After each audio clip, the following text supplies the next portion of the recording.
di hidung pocong ini itu masih ada kapasnya yang nempel. Dan wajah pocong ini pucat. Dia galilah tanah gundukan itu.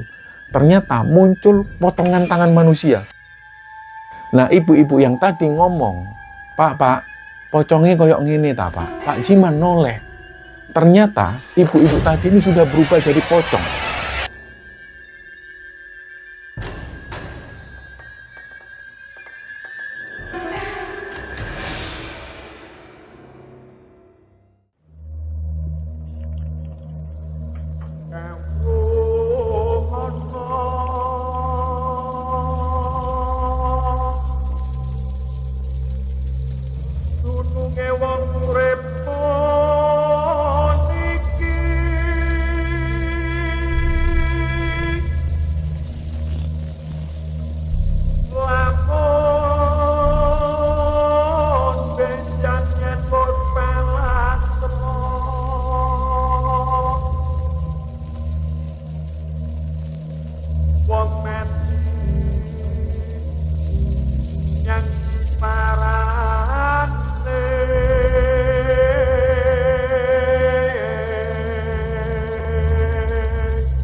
Bismillahirrahmanirrahim. Assalamualaikum warahmatullahi wabarakatuh. Sobat Kembara Sunyi dimanapun teman-teman berada. Pada kesempatan kali ini kami akan membagikan cerita yang dikirim oleh Sobat Kembara yang bernama Reva yang asalnya dari Tuban, Jawa Timur.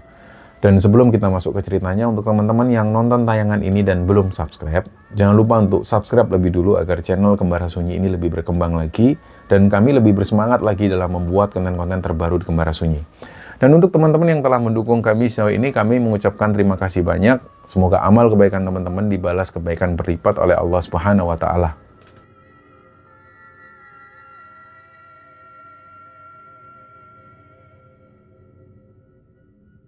Cerita di episode kali ini, teman-teman, ceritanya dibagikan oleh Sobat Kembara yang namanya Reva.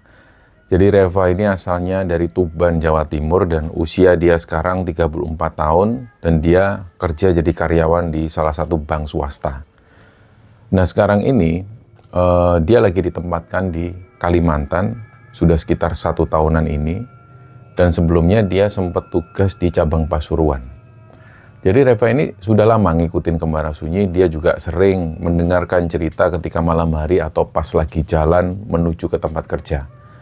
Nah, kisah yang mau dibagikan Reva, ini kejadiannya dari desa asalnya sendiri, di Tuban sana. Dan ini kejadian nyata yang sempat membuat warga desa itu trauma berat. Akar masalahnya ini ternyata simpel, tapi sampai berujung fatal. Ceritanya warga desa waktu itu mulai meninggalkan adat istiadat dari orang tua zaman dulu yang sudah turun-temurun, dan gara-gara adat ini dilupakan, akhirnya dayang atau penunggu gaib di desa itu marah. Disitulah mereka mulai meneror warga yang ada di sana, dan singkatnya, kejadian mistis ini jadi semakin sering menghantui banyak orang. Waktu itu tahun 97 atau 98, Reva sendiri agak lupa tahun pastinya, tapi dia ingat waktu itu dia masih kelas 1 SD. Dan sebelum teror ini dimulai, desa Reva itu aman-aman aja, kehidupannya ya normal, kayak desa pada umumnya. Kalau pagi itu ya anak-anak berangkat sekolah, orang tua sibuk kerja, ngurusin kerjaan masing-masing. Dan kalau malam, warga istirahat di rumah, ngumpul sama keluarga, ada yang keluar untuk sekedar ngopi, ngobrol santai sama tetangga sekitar.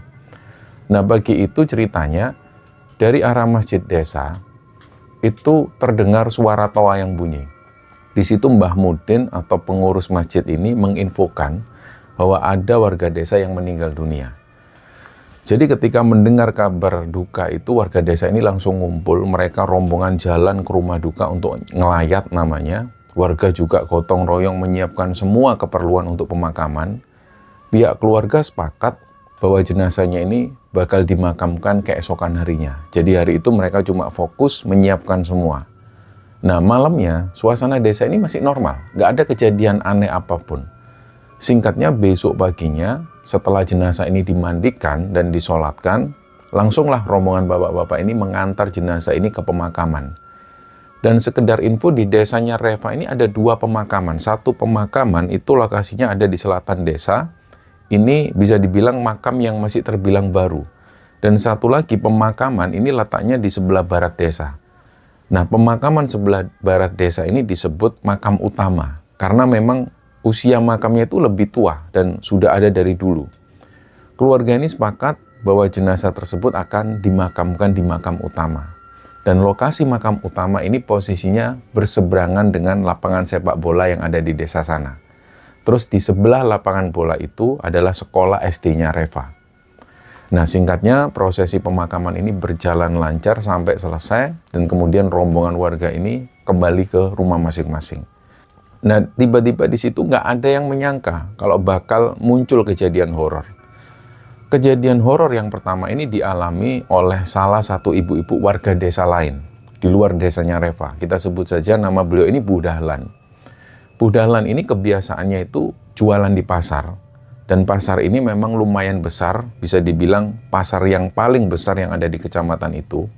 Nah, pokoknya sebelum subuh, Bu Dahlan ini sudah pasti ke pasar untuk menjajakan dagangannya itu. Nah, waktu itu kondisinya masih gelap. Bu Dahlan ini naik motor ke arah pasar melewati jalanan desa. Dan pas lagi di jalan itu dia ngelihat ada nenek-nenek di pinggir jalan. Nah, si nenek ini melambaikan tangan, minta Bu Dahlan itu berhenti. Ya karena kasihan Bu Dahlan memelankan motornya, terus berhenti nyamperin si nenek-nenek ini. Dan si nenek ini langsung ngomong. Intinya dia minta tumpangan. Dia ngomong gini, "Nduk, apa ini neng pasar ta? Aku nunut ya. Aku mau ke pasar ya, aku numpang ya." Jadi nenek ini manggil Nduk. Nduk itu adalah panggilan biasa dari orang tua ke anak perempuan yang lebih muda. Di situ Bu Dahlan benar-benar gak memikirkan yang aneh-aneh. Tujuannya kan ya sama-sama ke pasar. Jadi Bu Dahlan bilang, "Oh, nggih Mbah, ya Mbah, ayo naik Mbah." Terus nenek ini akhirnya bonceng di belakang, dan selama dalam perjalanan itu ya mereka ngobrol biasa saja. Nenek itu cerita kalau dia ini juga jualan pisang di pasar. Dia memang mau jualan juga.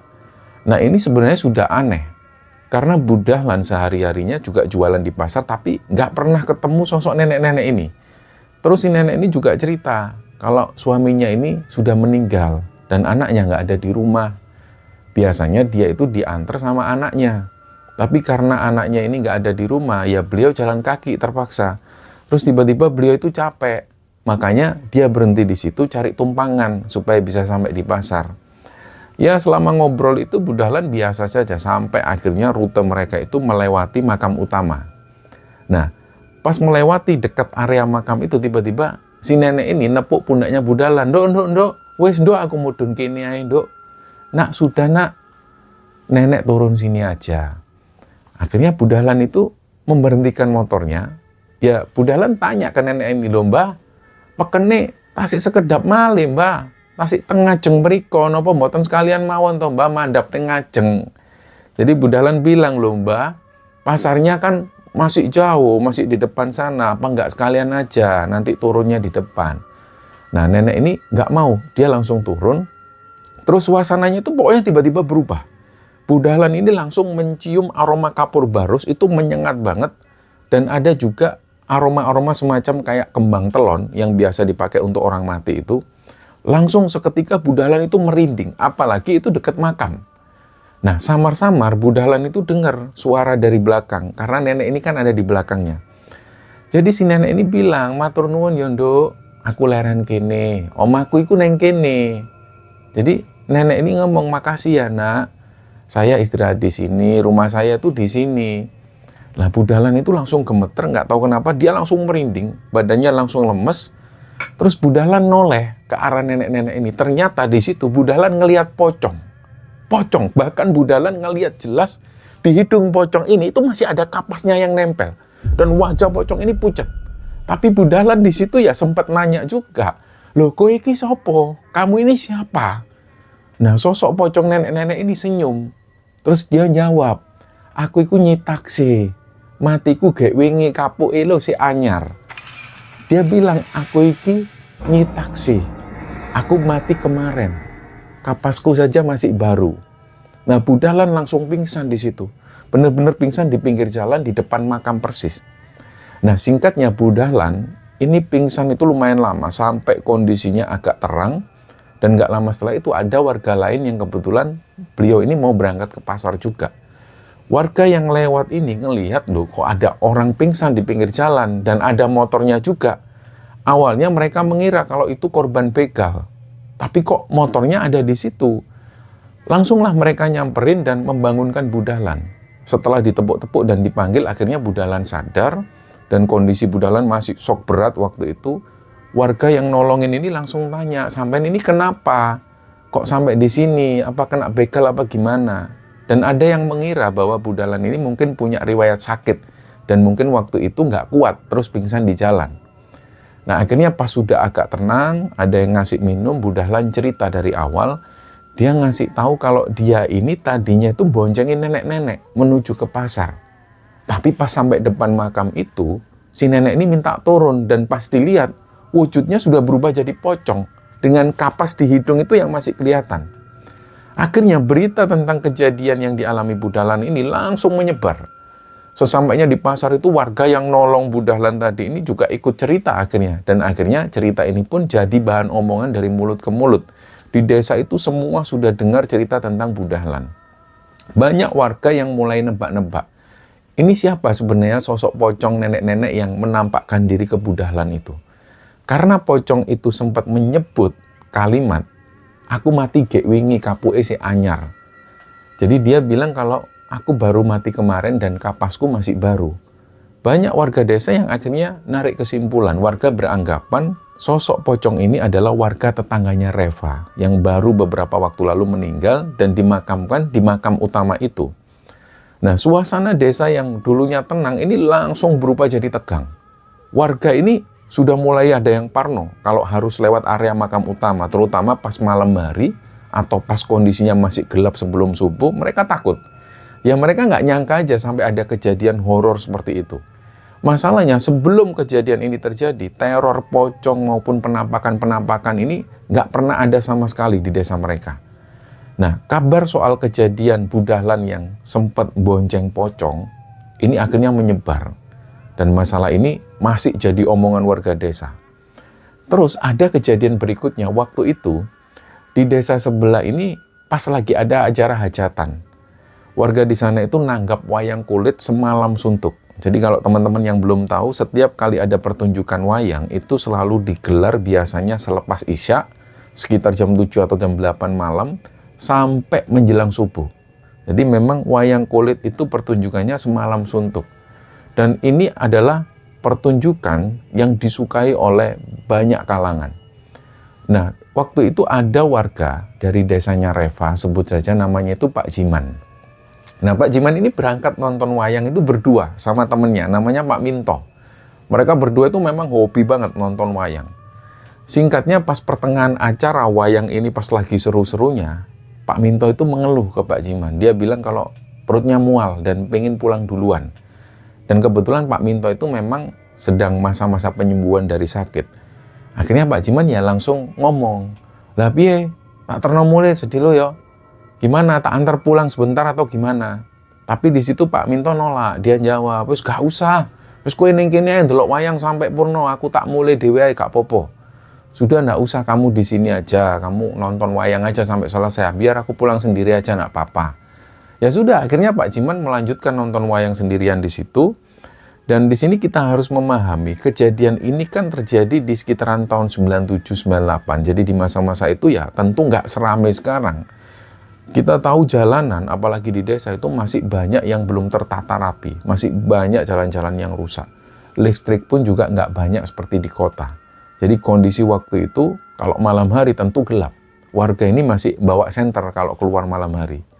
Nah, singkatnya nggak lama setelah itu, pas segmen goro-goro di wayang ini sudah selesai, Pak Jiman pulang akhirnya. Dia sudah tahu lah akhir cerita wayangnya bakal seperti apa, jadi beliau pulang. Nah pas jalan mau pulang ini, jalanan utama itu masih penuh. Masih banyak penonton-penonton yang pada duduk-duduk di situ. Mereka itu antusias banget ketika ada pertunjukan wayang, jadi mereka nunggu sampai pulang. Nah karena rame, dan pasti ribet juga kalau ngeloncatin orang-orang yang duduk di situ. Akhirnya Pak Jiman ini lewat jalur alternatif, dia nerobos jalan semak-semak seperti itu. Jalan pintas ini memang lumayan dekat, bisa motong separuh jalan utama. Tapi ya gitu kendalanya ya jalan ini benar-benar sawah dan banyak kebun-kebun bambu dan banyak semak. Nah, Pak Jiman ini karakternya itu memang orang yang berani. Dia nggak gampang takut dengan hal-hal mistis semacam itu. Pak Jiman cuma bawa senter jadulnya yang pakai baterai ukuran besar itu, terus dia kalungkan sarung di badan supaya nggak kedinginan. Dia jalan sambil santai, sambil ngerokok santai. Singkatnya pas di tengah jalan, Pak Jiman itu papasan sama ibu-ibu. Nah, ibu-ibu ini usianya itu sekitar 50 tahunan lah.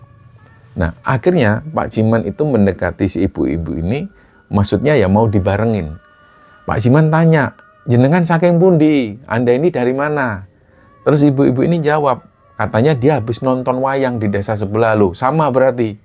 Nah, memang di daerah situ antusias warga dari laki-laki sampai perempuan, pokoknya semua usia, itu antusiasnya tinggi ketika ada pertunjukan wayang.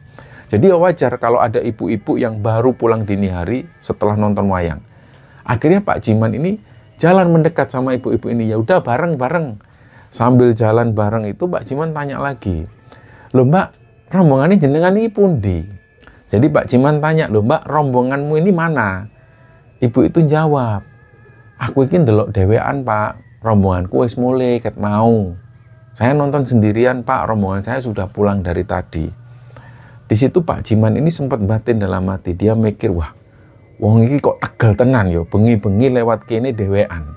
Ini orang berani banget ini ibu-ibu ini malam-malam lewat jalan kayak gini sendirian. Padahal Pak Jiman itu nerobos, nggak lewat jalan utama. Tapi Pak Jiman tetap nggak mikir macam-macam. Dia nganggep ya mungkin biasalah beliau ini lewat jalan gelap. Akhirnya mereka berdua jalan, posisi Pak Jiman itu tiba-tiba agak jalan di depan. Terus ibu itu jalannya agak pelan di belakangnya Pak Jiman. Sepanjang jalan, meskipun mereka ini jalannya itu nggak berdampingan, mereka tetap ngobrol. Dari obrolan itu Pak Jiman jadi tahu bahwa ibu-ibu ini ternyata tetangga beda desa. Tapi Pak Jiman lupa menanyakan nama asli si ibu-ibu ini. Akhirnya mereka itu sampai di persimpangan. Nah, kalau di persimpangan itu, belok ke kiri, itu arahnya langsung ke makam utama desa. Kalau belok kanan, itu arahnya jalan ke desanya Pak Jiman. Dan kalau lurus, itu arah jalan ke desanya si ibu-ibu ini. Nah, waktu itu karena sudah sampai di persimpangan jalan, Pak Jiman pamit duluan. Dia bilang, Mbak, aku disian yo. Itu dalanku lewat kene, omai. Mbak, aku duluan jalan ke rumahku lewat sini soalnya. Sambil tangannya Pak Jiman ini nunjuk ke arah kanan. Terus si ibu ini jawab, oh nggih Pak, monggo Pak, silahkan. Nah, pas mau pisah itu Pak Jiman ini ngerasa kasihan ya ini orang ya mau diantar, tapi kok nanti takutnya ada fitnah yang macam-macam. Jadi akhirnya Pak Jiman ingat, ini kan lagi banyak teror yang semacam ini, teror pocong. Pak Jiman ngasih tahu si ibu-ibu ini supaya hati-hati, Mbak, hati-hati loh. Soalnya di sini ini lagi ada isu yang aneh-aneh. Terus si ibu ini tanya, memangnya ada isu apa Pak? Pak Jiman jawab, ya iku lho Mbak, ono pocongan, cedek kuburan kono. Itu lho Mbak, ada pocong di pemakaman dekat sana. Dan setelah ngomong itu, Pak Jiman pamit. Ya sudah Mbak, wis pokoknya hati-hati ya, saya duluan. Nah, Pak Jiman ini sudah mulai jalan, tapi pas sudah mau jalan, tiba-tiba ada bau melati yang menyengat banget, sampai nusuk hidung. Pak Jiman itu langsung merinding sambil dia tuh kayak kebingungan juga. Kok tiba-tiba bau melati ini gimana? Nah, ibu-ibu yang tadi ngomong, Pak, pocongnya koyok ngene ta, Pak. Pak Jiman noleh. Ternyata ibu-ibu tadi ini sudah berubah jadi pocong. Nah, Pak Jiman langsung kayak sadar bahwa sosok di depannya ini ngitaksi. Sosok pocong yang pernah menghantui Bu Dahlan. Pak Jiman itu nggak sempat lari di situ. Akhirnya Pak Jiman itu kayak, dan Pak Jiman pun pingsan di situ. Nah, singkatnya Pak Jiman ini baru ditemukan warga itu pagi harinya. Pas ketika ada warga yang mau berangkat ke sawah, akhirnya Pak Jiman ini disadarkan dan diantarkan pulang. Terus ada kejadian lain. Kejadian ini itu dialami oleh kakak kelas dan juga teman sekelasnya Reva di SD yang sama. Jadi, seperti yang sudah diceritakan sebelumnya, posisi sekolah Reva itu ada di sebelah kanan dari makam utama desa yang terkenal angker itu. Nah, waktu itu kejadiannya ini pas jam belajar kayak biasa. Sekitar jam 8:30 pagi itu posisi sekolah ini pas lagi tenang-tenangnya karena semua murid fokus belajar di kelas. Nah, kakak kelasnya Reva ini, kita sebut namanya Rama. Waktu lagi di kelas, Rama itu kebelet pipis ceritanya. Terus dia minta izin lah ke guru untuk ke toilet sebentar. Dan kebetulan Rama ini menuju ke toiletnya itu sendirian. Nah, padahal biasanya kalau ada murid yang mau ke toilet itu pasti ngajak teman. Ya minimal berdua lah ke toilet itu. Ini nggak peduli cowok atau cewek, pasti ngajak teman. Tapi hari itu Rama jalan ke toilet ini sendirian. Dan letak toilet sekolah ini ada di area paling belakang. Posisinya itu di ujung tempat parkir. Dan memang ini satu deretan sama toilet guru. Tiba-tiba pas semua siswa lagi ada di kelas, pas lagi fokus mendengarkan pelajaran, mereka itu dengar suara Rama ini yang jerit histeris. Salah satu guru yang ngajarnya ini di kelas yang paling dekat dengan toilet, ini langsung menuju ke toilet. Di situ dia ngelihat Rama ini sudah pingsan, sudah di lantai toilet. Langsunglah guru itu minta tolong guru yang lain untuk segera menggotong Rama. Mereka akhirnya membawa Rama ke UKS. Dan di UKS itu, Rama diurus dengan penjaga UKS. Dikasih minyak kayu putih, terus digosok tangannya. Sampai akhirnya beberapa waktu kemudian Rama sadar. Ketika dia sadar itu, salah satu guru tanya, Rama, kamu tadi ini kenapa kok sampai pingsan di toilet? Emang ada apa? Rama ini baru selesai nangis. Awalnya pas dia sadar itu dia nangis sesenggukan. Akhirnya pas dia sudah mulai agak tenang itu, dia akhirnya cerita. Katanya awalnya dia ini ke toilet, dia mau buang air kecil dan selesai kencing ini dia mau nyiram. Tapi pas ngambil air di dalam bak itu, airnya ini kosong. Jadi kondisi air di dalam bak itu agak tinggi dan airnya itu memang agak habis. Karena airnya sedikit itu, Rama terpaksa harus agak ngelongok ke dalam supaya tangannya nyampe ngambil air. Nah, pas Rama ngelongok ke bak mandi itulah dia ngelihat ada tangan yang muncul di situ. Tangan ini gerak-gerak dan Rama di situ langsung pingsan. Di lain hari, tepatnya di hari Sabtu, sekolahnya Reva ini memang punya program wajib untuk semua siswa dari mulai kelas 1 sampai kelas 6. Programnya itu gotong royong untuk membersihkan lingkungan sekolah. Jadi kebersihan ini wajib di dalam kelas maupun nyapu-nyapu di luar kelas. Nah, kejadian horor ini menimpa teman sekelasnya Reva, namanya Gale. Gale ini karakternya memang anak yang bandel, tapi dia aslinya humoris. Dan kalau pas lagi ngelawak, terus ketawa-ketawa, itu suaranya yang paling nyaring, si Gale ini. Bikin satu kelas itu ikut-ikutan ketawa. Jadi pas program bersih-bersih ini, pihak sekolah itu mengharuskan semua siswa membawa alat kebersihan sendiri-sendiri dari rumah. Barangnya ya macam-macam, ada yang bawa sapu lidi, ada yang bawa sapu ijuk, bawa timba, ada yang bawa arit sama sabit kecil untuk babat rumput-rumput liar, ada yang bawa kemoceng juga. Nah, di situ dibagi tugasnya. Siswi yang perempuan ini dapat tugas nyapu sama ngepel di dalam ruang kelas, sedangkan siswa laki-laki ini kebagian tugas membersihkan halaman luar. Kebetulan, kelas mereka ini posisinya itu ada di deretan paling ujung. Nah, di ujung situ, batasnya ini langsung taman sekolah, dan di situ juga ada beberapa petak tanah yang sengaja ditanami dengan tanaman-tanaman apotek hidup. Singkatnya, pas cowok-cowok ini, anak-anak cowok ini lagi bersih-bersih, sambil guyon-guyon seperti itu, mereka ngelihat banyak bekecot di area situ. Ya dasarnya anak-anak pas lihat bekecot ya malah jadi mainan. Mereka langsung mengutin bekecot ini satu persatu dan saking banyaknya bekecot yang dikumpulkan mereka sampai bingung. Ini mau ditaruh di mana? Akhirnya Gale ini ngambil timba. Dia memang dari rumah sudah disuruh bawa timba. Bekecot ini akhirnya dimasukkan ke timba tersebut dan nggak lama setelah mereka semua capek membersihkan area taman dan capek nyari bekecot tadi, Gale ini belum puas. Dia pengen nyari bekecot lagi karena dia yakin masih banyak di sana. Akhirnya dia jalan sendirian cari bekecot dan pas lagi nyari di dekat semak-semak itu, dia ngelihat ada tempat yang kelihatannya itu kayak sarangnya bekecot. Langsunglah dia ambilin bekecot itu satu persatu, dimasukkan ke timba semua. Nah, pas lagi nunduk, mungutin bekecot itu, tiba-tiba Gale ngelihat ada gundukan tanah di dekat situ.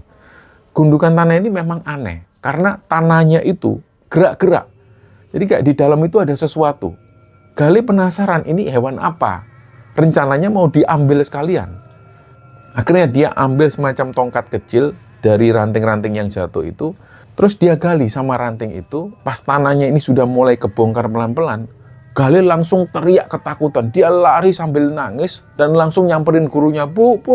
Bu, saya antarkan pulang, Bu. Saya takut, Bu. Antarkan saya pulang, Bu. Pokoknya waktu itu Gale ini histeris banget.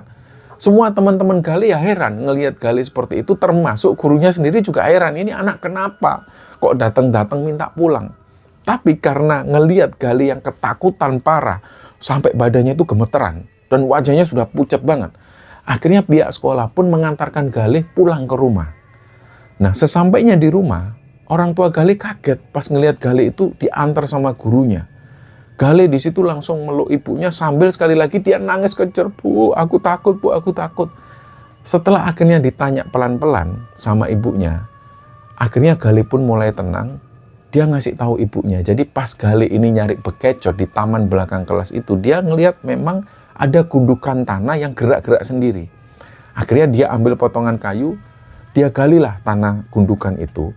Ternyata muncul potongan tangan manusia. Bahkan kata Galih, tangan itu sempat mencengkram tangannya Galih, dan Galih ketakutan sampai dia ini sempat nggak bisa melepaskan tangan itu. Akhirnya setelah dipaksa sama Galih, tangan ini pun melepaskan Galih. Nah, hal itulah yang membuat Galih ini sampai ketakutan, dan dia benar-benar histeris sampai dia beberapa hari itu sudah nggak mau sekolah. Dan kejadian yang dialami Galih ini membuat guru-guru dan juga pihak sekolah itu kebingungan juga, ya mau nggak percaya ini kejadiannya sudah 2 kali di sekolah mereka. Padahal dari tahun-tahun sebelumnya nggak pernah ada cerita yang seperti ini. Warga sekolah mulai ngerasa kok ada yang nggak beres di desa mereka ini. Terus di lain waktu kejadian mistis ini terjadi di desa lain. Tetangga desanya Reva namanya Bu Marni. Bu Marni ini profesinya seorang petani. Beliau sama suaminya itu punya sawah garapan sendiri dan juga memelihara sapi. Tapi sapi-sapi peliharaan mereka itu kandangnya nggak dibangun di pekarangan sekitar rumah. Sapi-sapi itu sengaja ditaruh di area sawah yang lokasinya lumayan jauh dari pemukiman penduduk. Karena posisi kandangnya ini ada di area sawah yang terbuka, suami Bu Marni ini punya kebiasaan rutin setiap hari. Pokoknya setiap malam, setiap jam 9 itu, suaminya Bu Marni ini pasti menuju ke sawah, memantau sapi-sapinya, dan sekaligus tidur di situ juga. Jadi di desa Reva ini memang rata-rata petani itu kayak bikin semacam saung di sawah masing-masing. Saung-saung ini biasanya ukurannya lumayan besar juga, dan dibagi jadi beberapa area. Ada tempat khusus untuk kandang ternak, dan ada tempat untuk menyimpan stok pakan rumput, ada tempat untuk menyimpan pupuk, dan didesain untuk area untuk istirahat para petaninya. Nah, suami Bu Marni ini selalu tidur di saung sawah itu sampai pagi, mulai jam 9 malam itu. Biasanya keesokan harinya sekitar jam 7 pagi, barulah beliau pulang ke rumah. Di sisi lain, ada tetangga dekatnya Bu Marni ini yang menitipkan beberapa hewan ternaknya untuk dirawat oleh Bu Marni dan juga suaminya. Tetangganya ini bikin kandang di atas lahan kosong, dan letak kandangnya ini nggak jauh juga dari rumah Bu Marni, jaraknya sekitar 300 meteran lah. Nah, ceritanya setiap pagi, pokoknya sebelum subuh itu, Bu Marni itu selalu jalan ke kandang tetangganya itu. Yang pertama untuk ngecek kondisi ternaknya, sehat atau enggak hari itu, sekaligus ngasih tambahan pakan. Nah, ceritanya pagi itu Bu Marni pas sambil nunggu sholat subuh, kondisi di luar masih gelap dan masih berkabut, beliau jalan ke kandang tetangganya itu sendirian. Bu Marni ini jarang lewat jalan utama kalau pas mau ke kandang. Dia itu lebih seneng lewat gang-gang kecil di belakang rumah. Karena simpel, kalau lewat gang situ itu lebih cepat nyampe ke tujuan. Singkatnya Bu Marni ini jalan, melewati gang-gang kecil, tiba-tiba dia dengar kayak ada suara orang jalan. Nah, suara orang jalan ini, dia tuh kayak pakai sepatu boot besar. Kayak sepatu proyek lah. Bruk, bruk, bruk, bruk. Bu Marni ini noleh kanan kiri. Ini siapa sih yang lewat? Dikiranya ada orang yang jalan di belakangnya. Jadi Bu Marni mau minggir dulu. Tapi karena waktu itu kondisinya gelap, Bu Marni noleh kanan kiri nggak ada siapa-siapa. Tapi suaranya ini masih terdengar jelas. Bruk, bruk, bruk, bruk. Akhirnya perasaannya jadi deg-degan di situ. Tapi semakin dia mempercepat langkahnya, itu kayak si orang ini tuh kayak semakin kencang juga jalannya, dan brek-breknya itu semakin dikeraskan, brek, brek, brek. Nah, pas Bu Marni sampai di pintu masuk kandang tetangganya itu, dia berhenti. Disitulah Bu Marni ini ngelihat ada penampakan kaki. Dan kaki ini ukurannya itu bukan kayak kaki manusia pada umumnya. Ada sekitar beberapa pasang kaki lah di situ. Tingginya itu kira-kira 1 meteran. Brak, brak, brak, brak, jalan. Dan pas Bu Marni nengok ke atas, dilihat sampai lututnya, ternyata sudah nggak ada apa-apa lagi di atas. Jadi penampakan ini cuma kaki sampai lutut. disitulah Bu Marni langsung membaca apapun yang dia hafal, dia baca dan dikencangkan bacaan itu, sambil Bu Marni ini ngomong, kowe iki sapa, ojo ganggu aku iki ape mergawe lho. Nek aku duwe salah aku njaluk sepuro. Bu Marni ini sempat ngomong seperti itu, kamu ini siapa, jangan ganggu aku ini mau kerja. Kalau aku ada salah ya aku minta maaf, tapi jangan ganggu aku. Gak lama setelah Bu Marni ini baca doa dan ngomong seperti itu, potongan kaki ini tiba-tiba menghilang. Jadi kayak langsung tergantikan oleh kabut. Jadi saking ketakutannya Bu Marni nggak jadi ngasih makan hewan itu, dia pulang lagi. Akhirnya di situ Bu Marni sempat mengurung diri seharian dan kira-kira sekitar jam 7 lebih suami Bu Marni ini datang. Nah, saking nggak kuatnya Bu Marni, pas suaminya datang dia langsung lari meluk suaminya dan langsung cerita. Suaminya di situ menenangkan Bu Marni supaya Bu Marni ini nggak terlalu shock. Suaminya cuma bilang gini, ya wes gak popo, wes paling iku ya apesnya sampean dek, ya sudah ndak apa-apa, mungkin itu pas kebetulan apesmu aja. Dan kejadian yang dialami Bu Marni ini bocor juga ke tetangga sekitar, pokoknya langsung nyebar dan jadi bahan omongan warga. Nah, gara-gara kejadian itu, desa tempat tinggalnya Reva yang dulunya tenang, warganya itu bisa dibilang hidupnya makmur, ini akhirnya berubah. Dalam beberapa bulan itu, setiap malam, desa itu kayak desa mati. Pokoknya banyak warga yang sudah malas lah kalau keluar rumah di malam hari. Singkatnya cerita horor ini pun berlanjut. Kali itu, ceritanya ini dari warga lain yang namanya itu Pak Jupri. Pak Jupri mengalami kejadian horor. Pak Jupri ini sehari-harinya itu kerja di tempat jagal sapi. Dia ini kalau berangkat di tempat jagal itu tiap jam 1 dini hari. Karena proses jagal sapi itu biasanya mulai jam 1:30 dini hari. Nah, malam itu seperti biasa Pak Jupri menyiapkan semua peralatan. Setelah itu Pak Jupri ngambil becak, langsung jemput Mbah Mudin ke rumahnya. Mbah Mudin ini memang tugasnya menyembelih sapi juga. Pak Jupri memang rutin antar jemput Mbah Mudin, karena jarak rumah Mbah Mudin ke tempat jagal sapi itu lumayan jauh. Lagian usia Mbah Mudin ini juga sudah tua. Nah, kebetulan rumah Mbah Mudin itu di dekatnya balai desa. Dan di sekitar balai desa, persisnya di sebelah balai desa itu ada tanah-tanah kosong. Tanah ini punyanya desa dan ukurannya luas. Ya, ditumbuhi semak belukar, pohon-pohon, dan di tengah-tengah lahan itu ada 2 pohon sukun besar yang posisinya itu kayak berdampingan. Nah, rumah Mbah Mudin itu persis di seberang jalan depan tanah kosong ini. Biasanya Pak Jupri itu setelah ngayu becak itu nunggu Mbah Mudin di depan gang rumahnya, nggak sampai masuk ke dalam. Nah, di becaknya itu sambil nunggu, Pak Jupri itu selalu memainkan bel yang ada di becak, yang suaranya ter ter ter. Suara becak inilah yang dipakai buat ngasih kode ke Mbah Mudin, bahwasanya Pak Jupri sudah nyampe di situ. Nah, akhirnya pas nunggu di situ, Pak Jupri ini tiba-tiba dengar ada suara gemerincing lonceng, cenceng cenceng cenceng cenceng cenceng cenceng. Pas diperhatikan sama Pak Jupri, ternyata suara gemerincing lonceng ini kok arahnya dari tanah kosong yang ada di seberang jalan itu. Pak Jupri ya otomatis ngelihat ke arah sana. Nah, tiba-tiba dari tengah-tengah pohon sukun yang besar itu muncul perempuan. Wujudnya itu nenek-nenek. Nenek ini kayak sambil nari-nari. Pakaian si nenek-nenek ini pakai baju penari ronggeng zaman dulu. Lengkap dengan banyaknya selendang yang warna-warni itu. Jadi, disitulah badan Pak Jupri ini nggak bisa gerak. Si nenek ini sambil matanya melotot-melotot, sambil nari, jalan ke arah Pak Jupri. Pak Jupri di situ semakin bisa ngelihat jelas wajah si nenek-nenek ini semakin dekat. Pokoknya wajahnya ini kayak dibedain yang tebel banget, wajahnya putih, sambil dia itu melotot-lotot ke arah Pak Jupri sambil nari-nari. Nah, pas jarak sudah dekat, Pak Jupri nggak kuat. Dia akhirnya merem sambil baca-baca. Pas Pak Jupri merem itulah nggak lama, nggak sampai 1 menit tiba-tiba muncul suara Mbah Mudin, "Pri, kamu itu habis dilihatin apa?" Barulah di situ Pak Jupri itu buka mata, ini keringatnya sudah bercucuran semua. Akhirnya di situ Pak Jupri ini kaget. "Pak, tadi ada nenek-nenek." "Nenek-nenek apa, Pri?" "Nggak ada." Mbah Mudin itu ngeliatin terus. "Kamu itu kenapa toh?" Ya wajah Pak Jupri di situ ketakutan banget. Akhirnya di sini Pak Jupri nggak bisa ngomong dan Mbah Mudin ini ngomong, "Wes gak usah kaget, wes gak usah wedi ancen iku panggone barang-barang ngono. Wes ayo budal, ayo budal."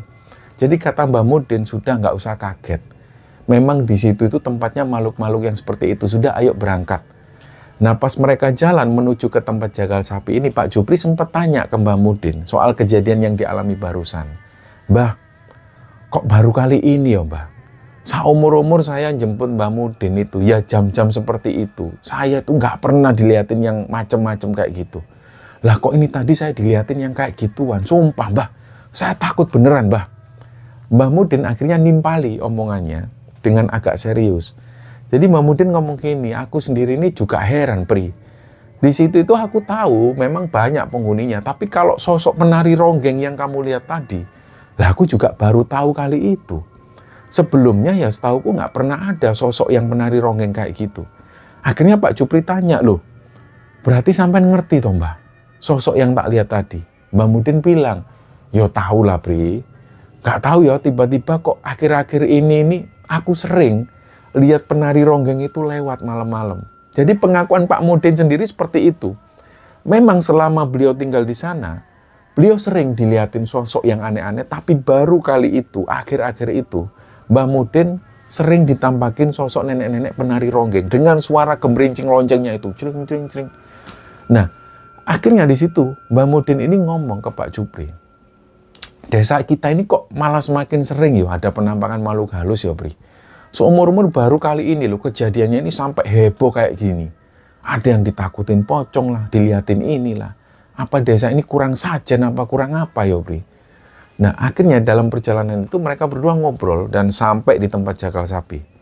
Singkatnya ada kejadian horor lain yang nyambung kejadiannya. Ada salah satu tetangganya Reva ini yang kebetulan mengadakan acara hajatan besar-besaran. Nah dia ini lagi menghitankan anak laki-laki pertamanya.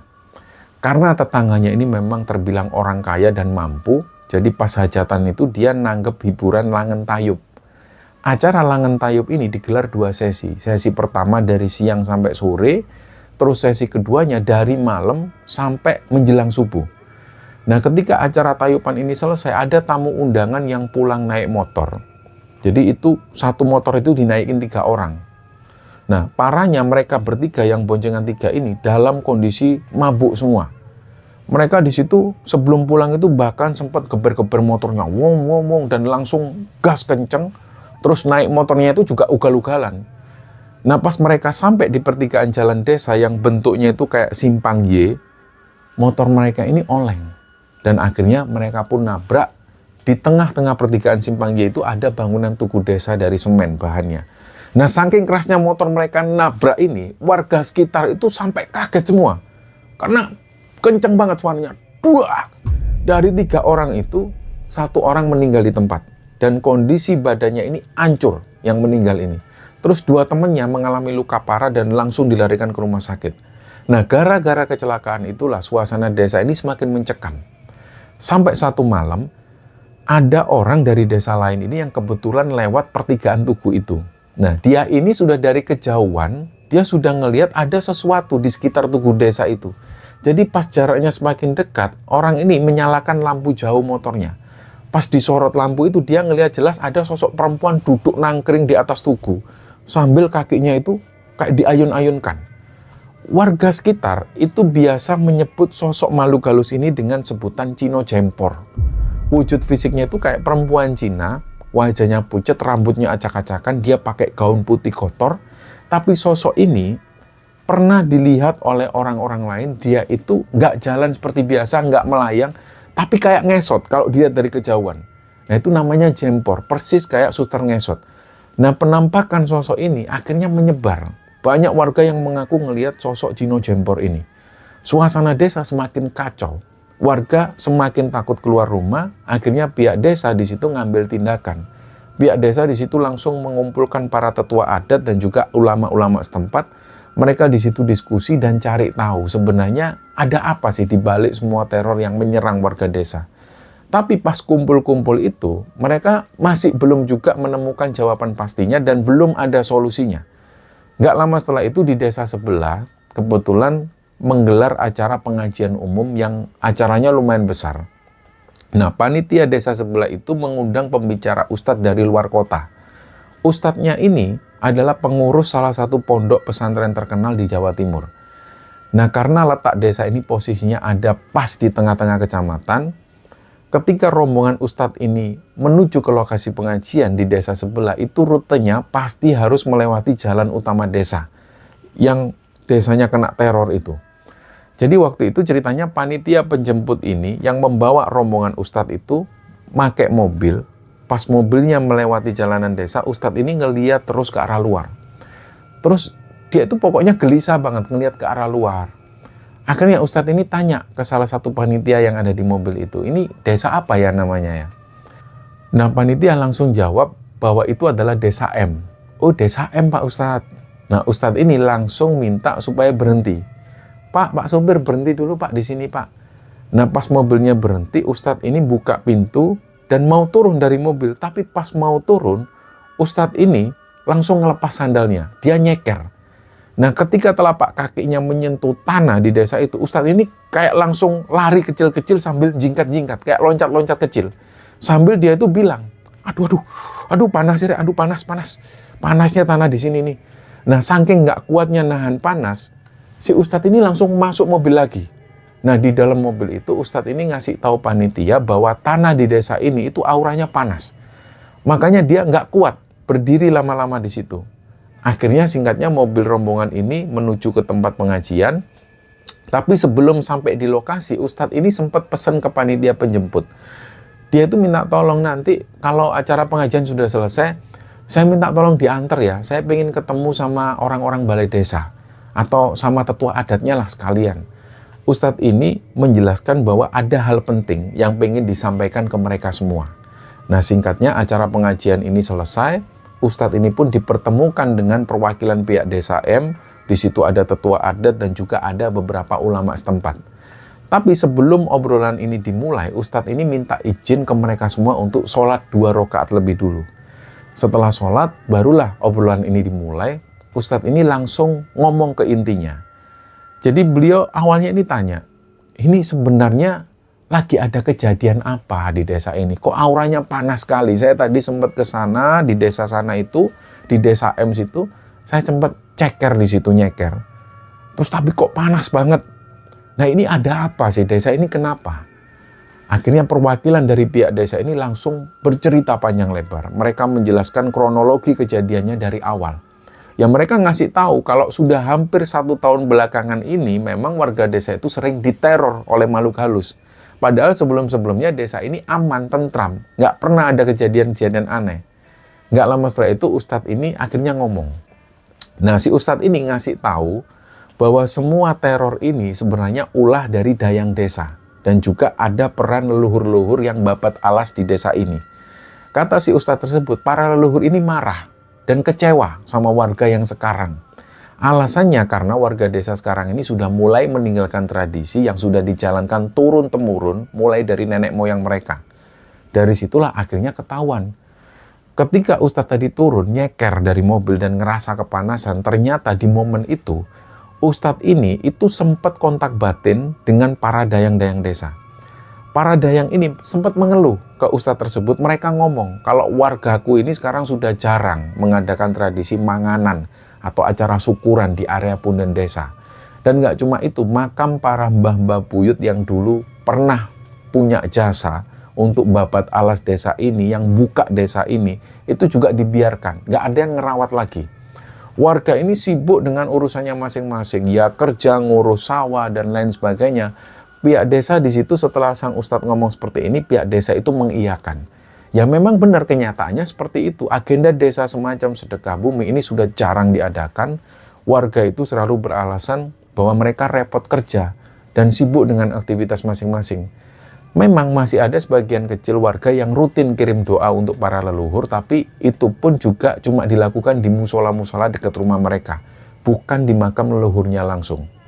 Nah, di sini pihak balai desa sebenarnya sudah sering ngajak warga untuk kerja bakti gotong royong merawat desa, tapi ya gitu itu nggak ada yang peduli. Padahal zaman dulu warga itu selalu rutin.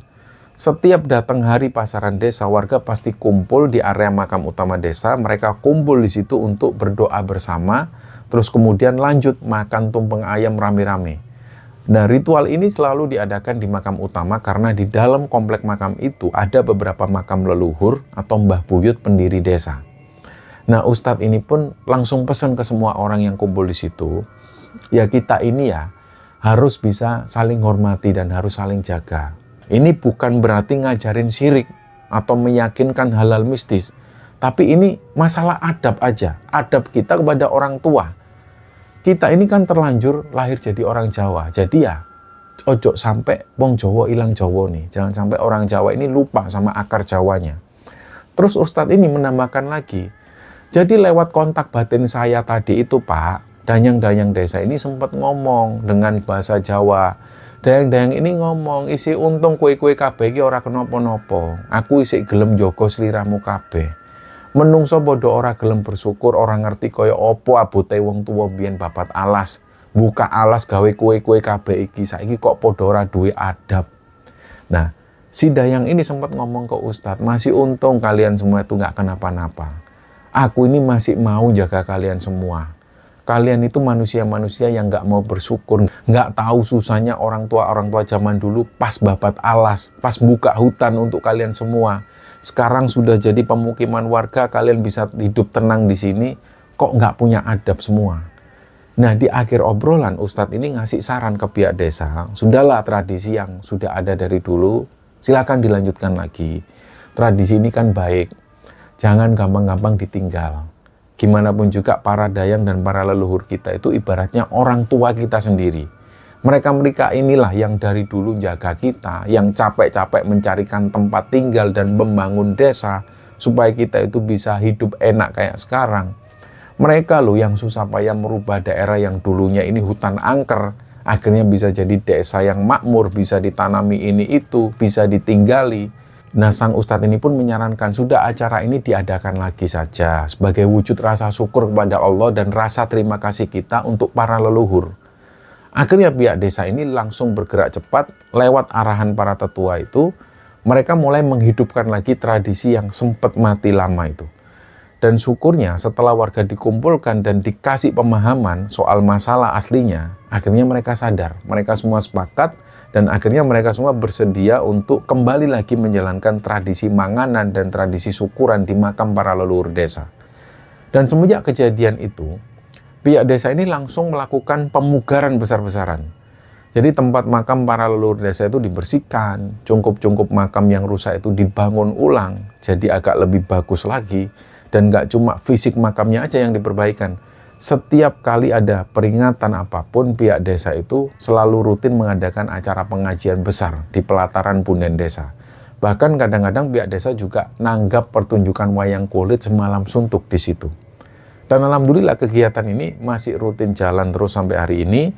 Dan singkatnya, setelah semua masalahnya terjawab, ketakutan warga yang selama ini menghantui, itu pelan-pelan kayak mulai hilang. Warga sudah beraktivitas normal seperti biasa, dan gangguan-gangguan yang dulu pernah dialami warga, ini sudah nggak pernah terjadi lagi. Kegiatan masyarakat pun sudah pulih kembali, dan mungkin pesan dari kami adalah tradisi-tradisi semacam itu sebenarnya tujuannya bagus, cuma sekedar untuk wujud rasa syukur kita kepada Allah. Dan kisah inilah teman-teman yang dibagikan oleh Sobat Kembaran Sunyi kepada kita semua, dan semoga kita semua bisa mengambil hikmah dan bisa mengambil pelajaran di dalamnya. Mohon maaf jika ada salah-salah kata. Wassalamualaikum warahmatullahi wabarakatuh.